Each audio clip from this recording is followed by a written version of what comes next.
irmãos e minhas irmãs, a paz do Senhor. Mais uma vez estamos aqui através do canal EBD Ação para mais um trimestre. Estamos começando o primeiro trimestre de 2025. E a lição deste primeiro trimestre é comentada pelo pastor Ezequias Soares, que é um grande teólogo, um grande linguista, grande apologeta. E ele vem falando exatamente disso, sobre a defesa da fé, que é a apologia. E o tema desse primeiro trimestre é em defesa da fé cristã, combatendo as antigas heresias que se apresentam com nova aparência. E os assuntos desse trimestre nós vamos falar nesta primeira lição de hoje, quando as heresias ameaçam a unidade da igreja. E posteriormente falar sobre a encarnação, a trindade, Jesus, se é Deus ou se não é, as naturezas do Criador, sobre o pecado, a salvação e tantos outros assuntos que falaremos nesse trimestre. São assuntos imprescindíveis e importantes que eu acredito que nós, no final dele, seremos abençoados e cada vez mais aprenderemos com estes assuntos interessantes. E para isso nós convidamos também o professor irmão Wesley Rodolfo. Paz do Senhor, irmão Wesley. Paz do Senhor, pastor Gisiel, a paz do Senhor, assinantes do canal EBD em Ação. Você que todas as semanas está aqui acompanhando o nosso canal e pode desfrutar de algum subsídio. Nós queremos aqui agradecer você pela sua audiência e desejar um excelente ano de 2025, que seja um ano muito produtivo para nós, professores, na Escola Bíblica Dominical, que nós consigamos ali cumprir com o propósito da Escola Bíblica, que é orientar o nosso povo. Sobretudo nesse trimestre, onde seremos desafiados a combater as heresias. Já de cara estudaremos na primeira lição, quando as heresias ameaçam a unidade da igreja. Daí a importância de estudarmos esse tema para estarmos cada vez mais inteirados. Conhecendo o inimigo e as suas estratégias, é melhor para nos defendermos dessas heresias que, como o pastor Ezequias Soares diz, ameaça a unidade da igreja. E a lição número 1, datada do dia 5 de janeiro de 2025, ela traz o título Quando as heresias ameaçam a unidade da igreja. E o texto base textual está em Judas, verso 3. Amados, procurando eu escrever-vos com toda diligência acerca da comum salvação, tive por necessidade escrever-vos e exortar-vos a batalhar pela fé que uma vez foi dada aos santos. A verdade prática, heresias são crenças e práticas contrárias ao pensamento bíblico, que distorcem os pontos principais da doutrina bíblica. Então, como disse o nosso comentarista, que heresias são crenças e práticas contrárias ao pensamento bíblico, pois ela distorce os pontos principais da doutrina bíblica. Então, quando nós falamos sobre os pontos principais da doutrina bíblica ou do cristianismo, seja ele histórico, a maioria das religiões, sejam as igrejas pentecostais, as igrejas históricas, as igrejas tradicionais, elas têm um eixo central ali sobre as doutrinas bíblicas, né? Exato. Então, por exemplo, a maioria das nossas igrejas, que eu acabei de citar aqui, elas convergem para acreditar que Jesus é o Salvador, para crer sobre a doutrina da trindade, a morada no céu, se é no começo, se é no meio, se é no final da tribulação, mas cada um acredita numa morada, numa transformação, na salvação pelo sangue de Jesus Cristo. Essas são as doutrinas centrais. Então, quando as heresias confrontam as doutrinas centrais do ensino bíblico, é um problema, né? Exatamente. Quando existe um erro teológico que confronta essas verdades centrais, principalmente no que tange à salvação e as doutrinas que são essenciais para a fé, configura-se então em uma heresia. Outros erros teológicos que atingem termos periféricos do cristianismo, esses são considerados apenas erros teológicos, não é necessariamente uma heresia. Agora, quando é um erro que interfere ou que ataca uma doutrina central que entendemos ser essencial para a fé, aí configura-se uma heresia. E a gente até tem um exemplo aqui para já dar de início, né, pastor? Já que a gente está aqui introdutoriamente aprendendo sobre o que é heresia, veja bem, nós temos uma visão escatológica, que Jesus, para nós assembleianos, ele volta antes da grande tribulação. Essa é uma maneira, uma articulação teológica que nós acreditamos. Jesus volta antes da grande tribulação. Outros acreditam que Jesus volta no meio da grande tribulação e outros, porém, acreditam que Jesus vai voltar depois da grande tribulação. Aqui, se nós estamos corretos com relação a essa doutrina, Jesus volta antes da grande tribulação, isso é um acerto ou um erro. Quem acredita que Jesus volta no meio ou depois, se eles estiverem errados, não é um erro que configura uma heresia. O que seria uma heresia, então, tratando-se com relação à volta de Jesus? Crer que Jesus não vai voltar. Essa seria uma heresia. Agora, acreditar que Jesus vai voltar antes, no meio ou depois da grande tribulação, não é necessariamente uma heresia. Agora, pode ser que leve a uma heresia, mas não é uma heresia necessariamente. Heresia seria não crer que Jesus, portanto, voltaria. Exatamente, heresia seria não crer ou algo que contraria, o que é bem claro, as doutrinas bíblicas, algo que o ensino seria o contrário ao ensino bíblico, nós chamamos de doutrinas antibíblicas, quer dizer, contrária às doutrinas fundamentais da fé cristã. E tem também as doutrinas extra-bíblicas, que a Bíblia não diz nada, não tem na Bíblia, as pessoas criam, são doutrinas. E as heresias é exatamente doutrinas antibíblicas que contrariam um sistema de doutrina acreditado pela maioria da fé central do cristianismo. Exato. Esse é um primeiro exemplo. Quando chegar lá no tópico que a gente foi estudar o que é uma heresia, a gente então lança um outro exemplo relacionado a um outro tema bíblico muito importante, o batismo, por exemplo. Né? A gente vai ver sobre o batismo ali e o que configura uma heresia ou não, tratando-se desse assunto que é importantíssimo. Já nesse primeiro tópico da nossa lição, as ameaças dos lobos devoradores ou dos lobos vorazes, o comentarista fala os cuidados pastorais. Então aqui ele traz um exemplo, citando os versículos de Lucas, né, que os anciãos mencionados no versículo 17 são chamados de bispos nessa passagem. E é o mesmo, e ao dizer que eles foram constituídos pelo Espírito Santo para apacentar a igreja de Deus, mostra que eles são pastores. A função primordial do pastor é alimentar, guiar e proteger o rebanho. Então aqui ele usa uma figura de linguagem, uma metáfora, para apresentar o líder, o pastor. O pastor significa literalmente o guia. Aquele que guia a igreja através dos ensinos, através da Bíblia, mostrando o caminho.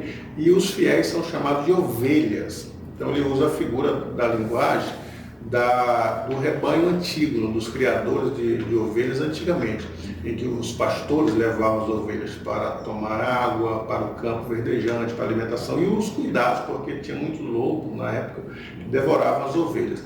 E aqui o apóstolo Paulo, em Atos, né, Lucas, em Atos, capítulo 20, ele usa essa mesma figura do pastor, semelhante ao pastor que cuidava das ovelhas, e os fiéis, semelhante às ovelhas animais. Que os lobos, ele usa aqui como aqueles que contrariam a palavra para que as pessoas sejam devoradas por heresias, por falácias e por distorção doutrinária.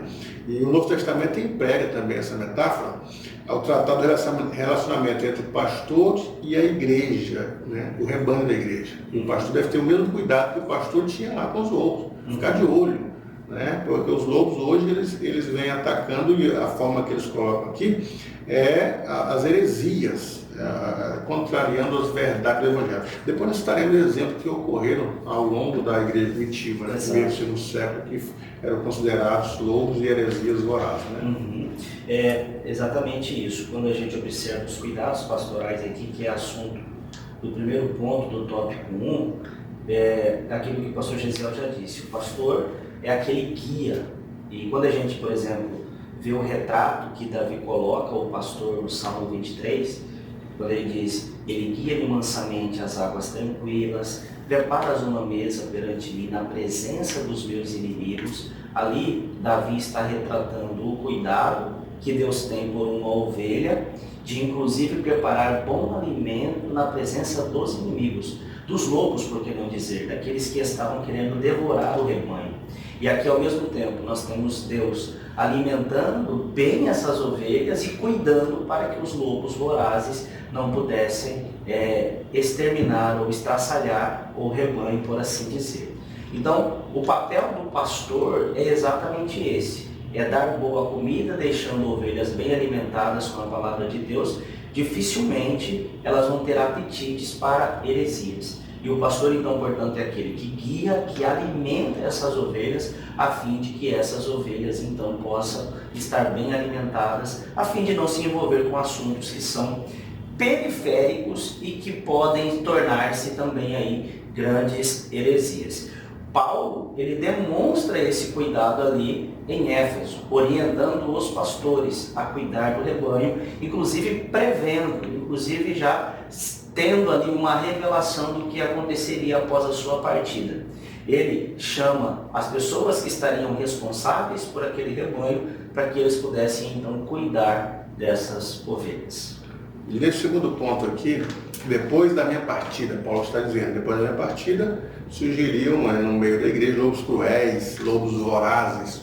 Aqui Paulo está falando uma palavra profética, pois o apóstolo não está apenas se referindo à sua morte, mas também ao avanço dos hereges no seio da igreja. Porque ele já enfrentava, na igreja de Corinto, por exemplo, os saduceus que não criam na ressurreição dos mortos. Então já havia um embate, né? E entre outras igrejas que nós podemos citar aqui também, que várias cartas ele escreve combatendo essas heresias, dos saduceus, dos fariseus, que também é a lição do número 2, vamos falar sobre o cristianismo judaizante. Eles queriam judaizar o cristianismo, trazer elementos do judaísmo para o cristianismo. Ele ensina também sobre isso em Corinto e em Atos.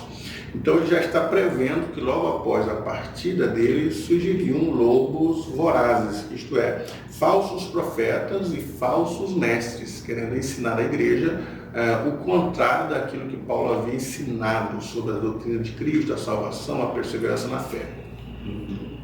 Exato. O David Brown, ele comentando o Atos dos Apóstolos, capítulo 20, ele classifica os inimigos da igreja, por exemplo. Ele diz que a igreja ela tem que estar alerta em dois inimigos, os de fora e os de dentro. Segundo ele, os externos são chamados aqui em Atos 20, 29, de lobos cruéis, que atacam o rebanho sem piedade.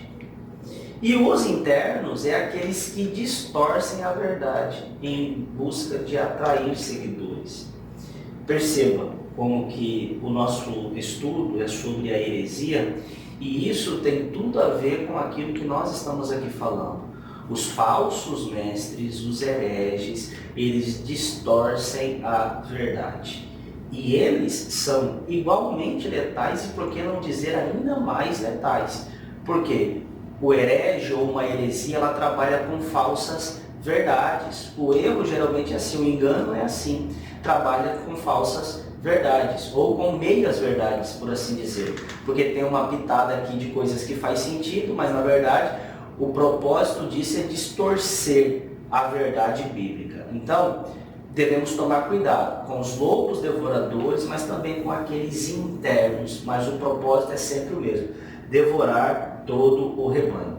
O MacArthur, ele observa que Paulo, em Atos 20, adverte sobre a entrada de lobos vorazes na comunidade cristã após sua partida, referindo-se aos falsos mestres que não poupariam o rebanho, ou seja, eles estavam dispostos a sacrificar o rebanho para conseguirem o que queriam, ou seja, o cuidado que os pastores têm que ter com falsos ensinos é sobre medida da mais alta importância para nós, da mais alta importância. Nós devemos, portanto, valorizar aqueles pastores que são zelosos com a doutrina bíblica, a fim de que qualquer resquício que possa se tornar um engano ou uma heresia, exista ali alguém que esteja defendendo e protestando. Nós não podemos deixar ao léu. A pessoa fala o que quer e aí Deus então revelará quem está certo e quem está errado. Sim, Deus ele pode revelar, mas ele já preferiu fazer também isso por meio de mestres e doutores, para que a igreja seja bem alimentada e saiba identificar quais são as verdadeiras heresias. A origem dos falsos mestres, terceiro ponto aí do primeiro tópico ainda. E a lição diz assim, principalmente na Bíblia, né? Fala que saíram dentre vós mesmo. Os falsos mestres não vêm de fora, eles surgem dentro do próprio seio da igreja. Logo no primeiro século da igreja, tanto Paulo quanto João, especialmente João, que foi o mais duradouro dos apóstolos, ele lidou muito com essas falsas heresias, falsos mestres, falsos pastores, falsos profetas que saíram do meio da igreja, do meio do cristianismo. Alguns eram até obreiros de João e a maioria deles presbíteros. Você pega, por exemplo, Ário, que era um presbítero, ele fundou o arianismo, que se tornou uma doutrina herética e até ofensiva para o cristianismo. Você pega Nicolau, que na história também era um outro obreiro, ele funda os Nicolaitas, que trouxe uma doutrina de fato também nociva e herege para dentro do cristianismo. Poderíamos continuar citando aqui, né? Diversos outros obreiros que João lidou com eles, e depois, primeiro século, segundo século, terceiro século, os pais da igreja começaram a combater isso. Por exemplo, lá pelo ano 185, nós temos Tertuliano, já lidando com a questão dos hereges. 185, lá em Calcedônia, já montando as doutrinas bíblicas, fazendo teologia ali, inclusive defendendo a fé, por causa de líderes que surgiram logo ali no primeiro e no segundo século contra o cristianismo. O primeiro centro de estudo teológico não foi em Jerusalém, até porque os discípulos não estavam preocupados nesse fazer teológico, e sim com a evangelização. Agora, em Calcedônia, Antioquia da Psídia, havia vários doutores, e de lá surgiram muitos, né? Pais da igreja da Antioquia da Psídia, Antioquia da Síria também, mas especialmente em Calcedônia, com Tertuliano, que foi ali o que cunhou a doutrina da Trindade. Vamos estudar uma extração, dentre outros pais que começaram a fazer a doutrina exatamente por isso, por causa da negação de uma verdade, a negação que Jesus era Deus, que a carne que eles acreditavam, a carne e seu corpo má, eles não tinham uma percepção da carne como os desejos da concupiscência, e por isso diziam que Jesus não poderia vir num corpo má, que a carne era má. Então negava a divindade de Jesus, a encarnação do Verbo, e os pais da igreja tiveram que lidar com isso. Então, da onde que surgiram, né, os falsos mestres? Dentro da própria igreja, com um entendimento diferente. Né? Exatamente. Então, fica claro que a origem dos falsos mestres é de dentro, né, do próprio rebanho. É por isso que a gente vai encontrar um grande combate do apóstolo Paulo com relação a isso, em muitas das suas epístolas, ele enfatizando sobre a introdução desses falsos mestres e alertando contra doutrinas de demônios. Se é doutrina de demônios, isso está dentro da igreja, por assim dizer. Então vale o alerta. Não é qualquer doutrina, não é qualquer assunto que nós vamos deixar e vamos simplesmente nós não vamos impedir, por exemplo, dos falsos líderes ou dos falsos mestres estarem falando ali do assunto. Uma das maneiras de guardar o rebanho é principalmente não dando o microfone para falsos mestres e hereges. Essa é uma das principais maneiras de nos defender. Então, camarada, já está notadamente aí que é um herege que solta algumas coisas que confundem e ameaçam a unidade da igreja, ainda que ele arraste uma certa multidão, mas essa multidão não é para a unidade, mas para a divisão. Cerceamos, portanto, a oportunidade. O que é apologética? Segundo toca aí, qual que é a definição de apologética? Nós temos sempre a palavra apologética, apologia, apologeta ou apologista. São palavras que nós precisamos definir para que os nossos inscritos aí no canal possam entender, né? E os que já sabem rememorar nesse segundo tópico aqui, nessa primeira lição. A apologética cristã é a defesa lógica e racional da fé cristã e de suas práticas doutrinárias. Então, a apologia é uma defesa, você fazer uma defesa da sua fé, defender a fé. Não é um debate que você vai para a mídia, hoje em dia está na mídia aí os podcasts, os debates, para ver quem ganha. Quem ganha leva mais like, venci, ganhei, levanta a bandeira. Não é isso. Isso aí não é apologia, não é apologética, porque em alguns debates que a gente vê, eles não usam a racionalidade, muito menos a lógica, simplesmente a argumentação falsas ou algumas argumentações infundadas. Mas o termo vem do substantivo grego apologia, que literalmente significa defesa, resposta. O termo grego significa responder. E Pedro diz, né, que nós devemos estar preparados para responder com mansidão aos que questionaram sobre a nossa fé. Pedro fala isso. Em 3:15 aparece a palavra apologia. Primeira carta de Pedro, capítulo 3, versículo 15. Numa tradução literal, é sempre preparados para uma defesa.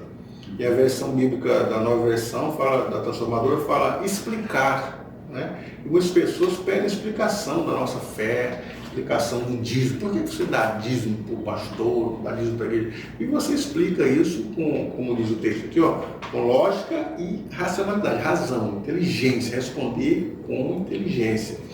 As explicações, sejam elas metódicas, sejam elas sistemáticas, mas você deve responder. E sempre é um privilégio quando alguém questiona sobre a sua fé, por que você acredita que vai para o céu.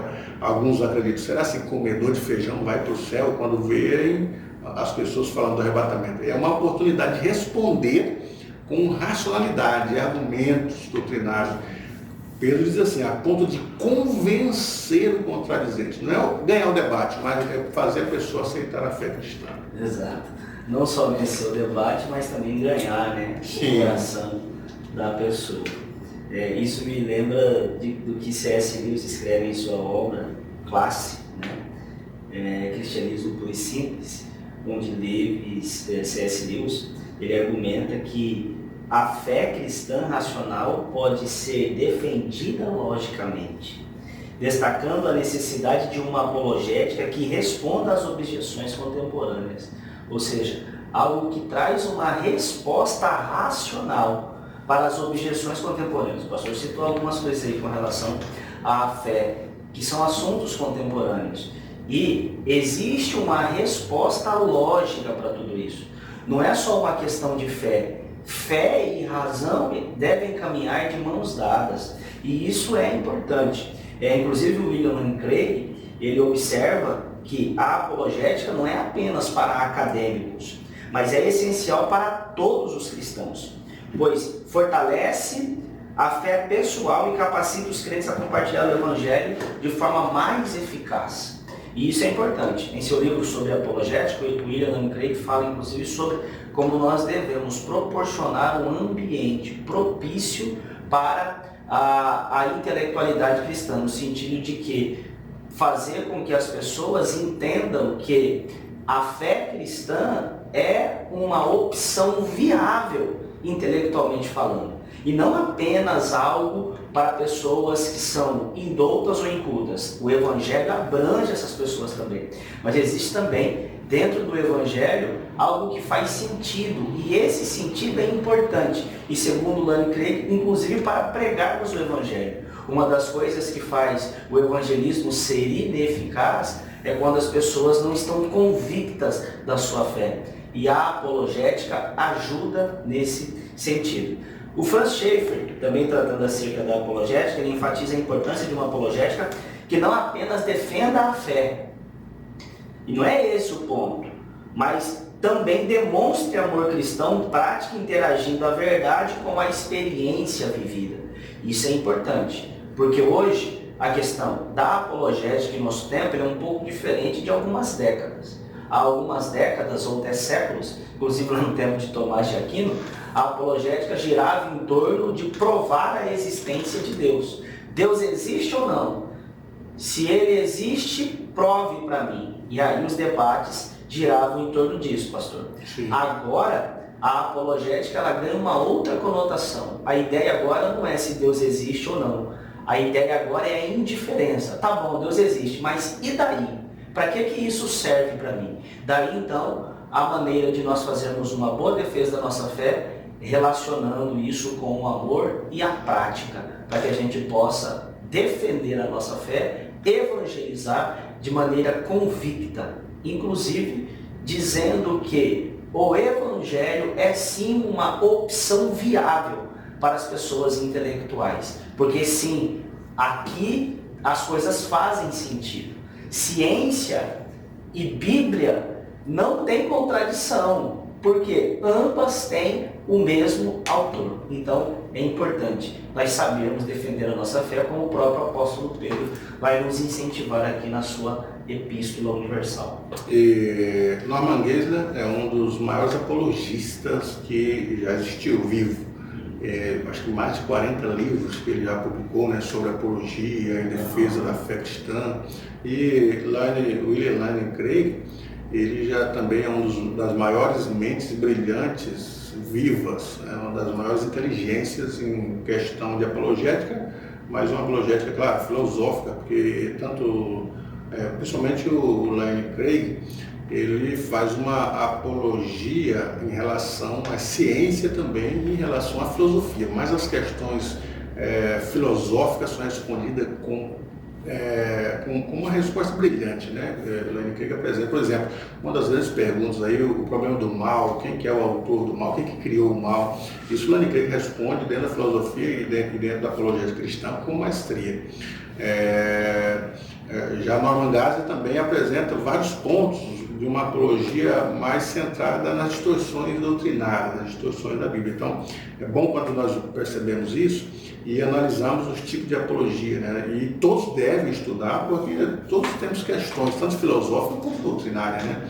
Então, precisamos desses aportes aí para poder entender a apologia e aprender a defender a nossa fé de uma forma teológica, de uma forma racional, como mostra a lição, e de uma forma até lógica mesmo. Tem muitas coisas que é questão de lógica e a gente precisa defender. Agora, quando Pedro diz aqui, voltando ao ponto da lição, a que defesa Pedro se refere quando ele fala está pronto, preparado a responder com mansidão, fazer uma defesa? Alguns dizem que é em relação à acusação. Quando somos acusados, saber defender essa acusação.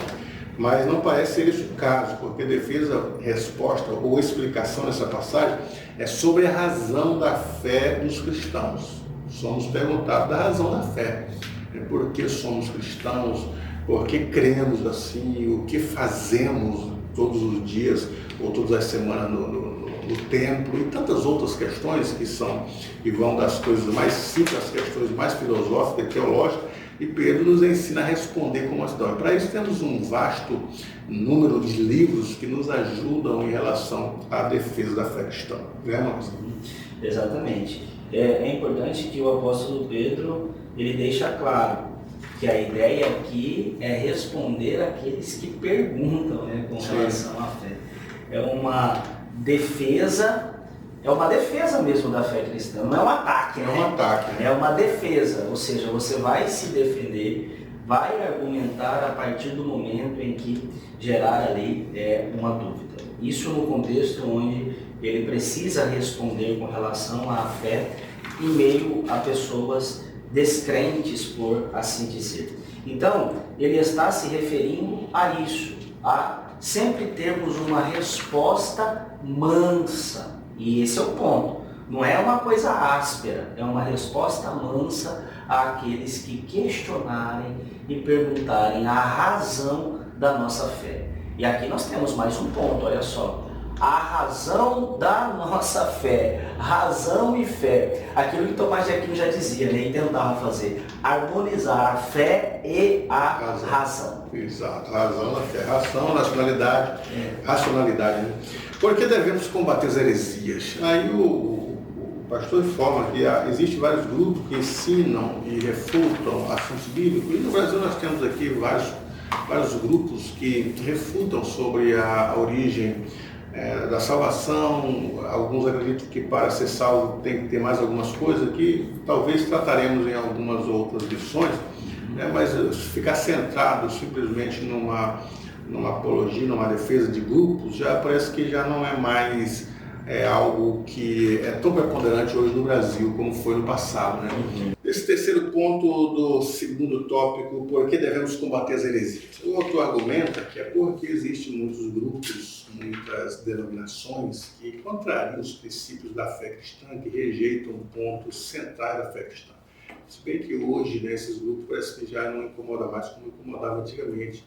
Os cristãos eram até chamados de protestantes, porque protestavam contra a idolatria e uma série de outros grupos que queriam pescar em aquário. Mas hoje o cenário muda, se bem que também devemos conhecer essas denominações, esses grupos que contrariam os pontos centrais da fé cristã, como Cristo, o único Salvador, a doutrina da Trindade, sobre o arrebatamento e sobre o pecado, de uma forma geral. As doutrinas centrais da fé cristã são afetadas. Mas o próximo tópico é o que são heresias. Nós falamos o que é apologética. Agora, o que são heresias? Como que nós definimos, Moesca, o que é seitas e heresias? Como que nós definimos? Qual é a definição que nós poderemos dar hoje aqui para os nossos inscritos no canal sobre a definição de seitas e heresias? Muito bem.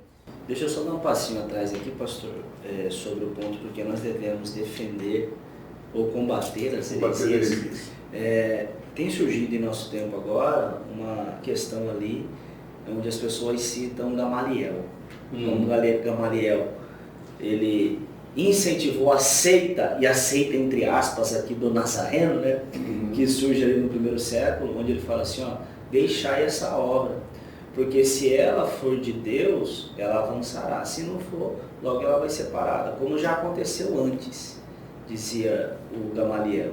E aí, portanto, alguns usam isso como subterfúgio para não defender as heresias, e fica nessa síndrome aí, se não for de Deus não vai avançar, se não for de Deus não vai para frente. E com isso não combate essas heresias.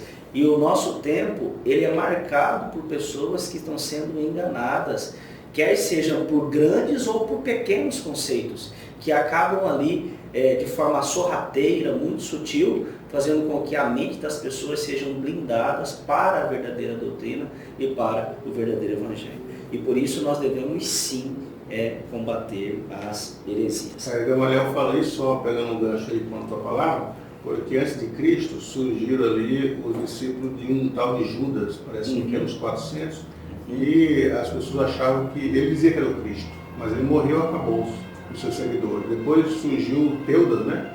Parece também, não sei se era 400 ou 800 discípulos ou pessoas que haviam. Ele morreu e acabou. E agora tinha surgido Jesus, chamado Cristo. Então vamos esperar também, porque Jesus morreu. E se esse negócio for de Deus, vai continuar, senão acaba também. Agora, nem tudo que não é de Deus, ele acaba. Porque nós temos muitas religiões que crescem assombrosamente. Por exemplo, o islamismo cresce no mundo. Cada vez mais ele vai tomando conta do Oriente, da Europa e de todos os países, né? Está crescendo assombrosamente. Outras religiões crescem, nós podemos citar aqui, mas não sei se é o caso, que crescem em larga escala. Então, nem sempre fazer essa comparação que o que é de Deus ele perdura, o que não acaba, é correto. Exatamente, exatamente. Então, e nessa ideia aí, alguns têm permitido que as heresias entrem na igreja. E isso é, de certa maneira, algo preocupante. Nós precisamos combater. E combater é protestar, é falar e, inclusive, já dizia o nosso mestre Antônio Gilberto, a melhor maneira de combater uma heresia é ensinando a verdade. Ovelhas bem alimentadas dificilmente terão apetites para heresias. E agora, o que são seitas e o que são heresias, né? Se o cristianismo também foi chamado de seita, né? Exatamente. Outrora lá, inclusive no contexto que você está citando aí.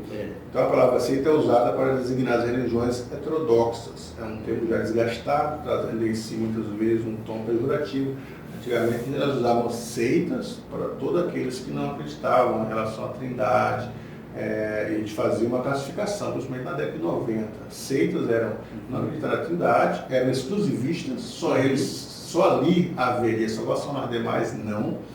E esse é um perigo também de trazer esse ponto, só haverá salvação se for dentro da Assembleia de Deus, fora dela não haverá salvação, é um perigo, é um dos pontos que tornam uma seita, é o exclusivismo, a negação da fé salvífica em Jesus, ele como Salvador, não acreditar na sua encarnação, na sua divindade, é um perigo muito grande, porque ele é o único meio de salvação, dentre outros pontos que poderemos citar aqui, né? Exatamente.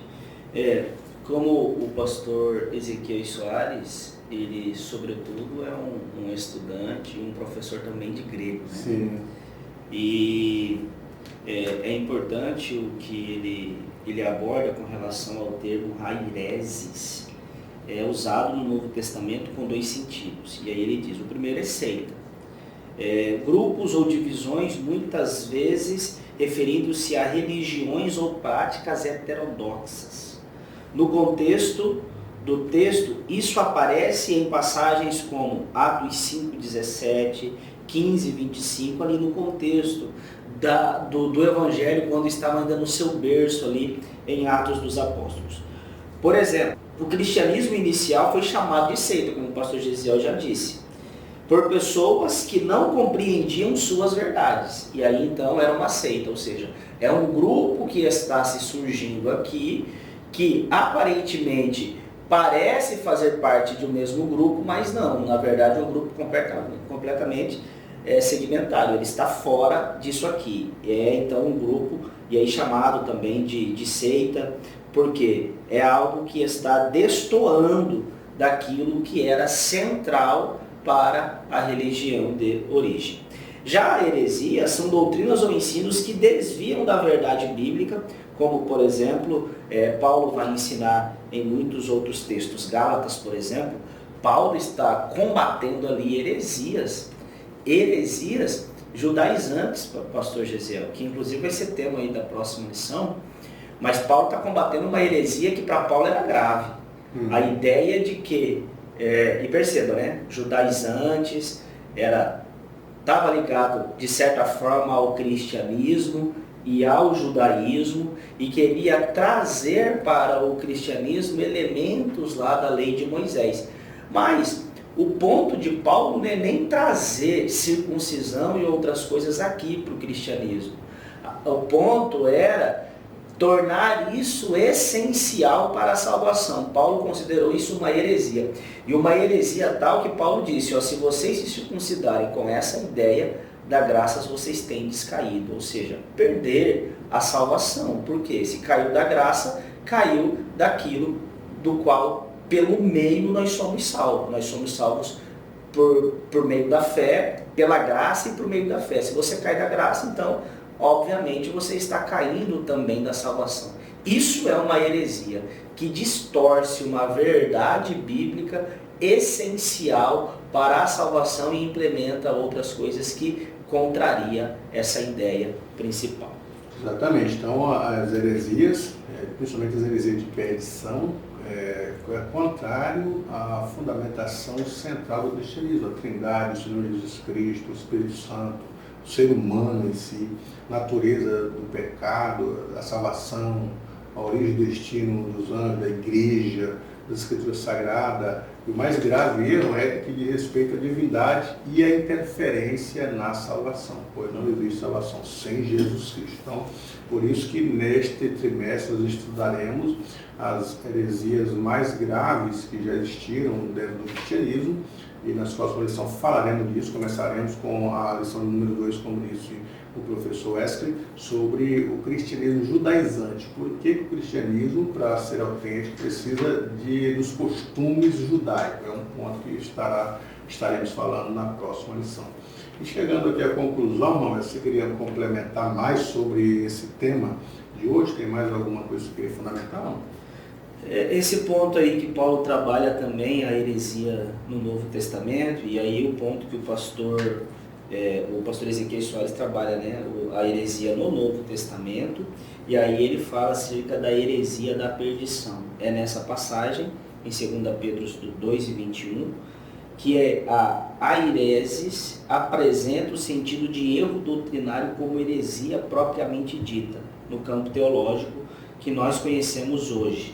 As heresias distorcem os pontos principais da doutrina cristã no que diz respeito aí ele pontua, Trindade, o Senhor Jesus Cristo e o Espírito Santo, ao ser humano, natureza, pecado e salvação, origem e destino, aos anjos, à igreja e às escrituras sagradas. O mais grave erro é quando diz respeito à divindade e interfere na salvação, pois não existe salvação sem Jesus Cristo.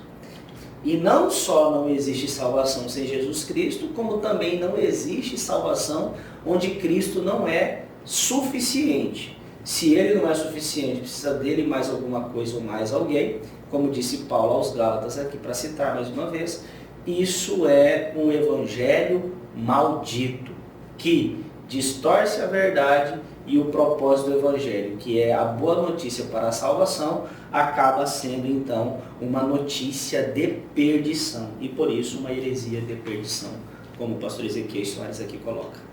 E quando ele fala que é heresias no Novo Testamento, é porque houve no período do Novo Testamento, como já citamos nas unidades passadas, sobre obreiros que se tornaram hereges. Nós poderíamos citar aqui ainda, foram diversos nomes, especialmente obreiros, era o Nestor, que fundou o nestorianismo. Sabélio, um outro obreiro, que fundou o sabelianismo. E o sabelianismo era uma dessas doutrinas que não acreditava na Trindade, mas sim na unidade. Então eles eram unicistas, só Jesus. E dentre outras heresias que os apóstolos e os pais da igreja também tiveram, e a gente vai estudar algumas delas aí, como eu disse a princípio, ao longo do nosso trimestre. Então, chegando à nossa conclusão, os apóstolos foram grandes apologetas, isto é, grandes defensores da fé cristã.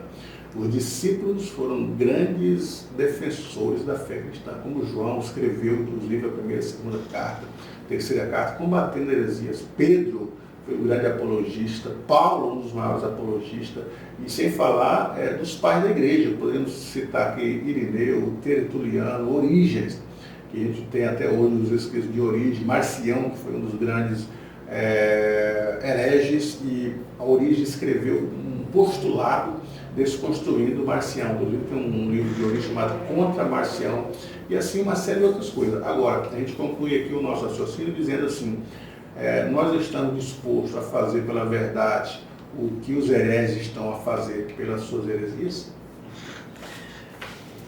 Boa pergunta, e de impacto, né, para o final aí, para a gente desejar uma boa aula para você, professor, e uma reflexão importante. E precisamos, Jesus já disse, né, os filhos das trevas são mais prudentes do que os filhos da luz, mas não precisa ser assim com relação ao combate à heresia. Então que possamos aí, sim, estar conscientes disso e estar preparados para saber responder e também preparar o nosso povo para combater essas heresias. Maravilha, ficamos por aqui. Na próxima lição falaremos sobre este assunto importante que somos cristãos, lição número 2.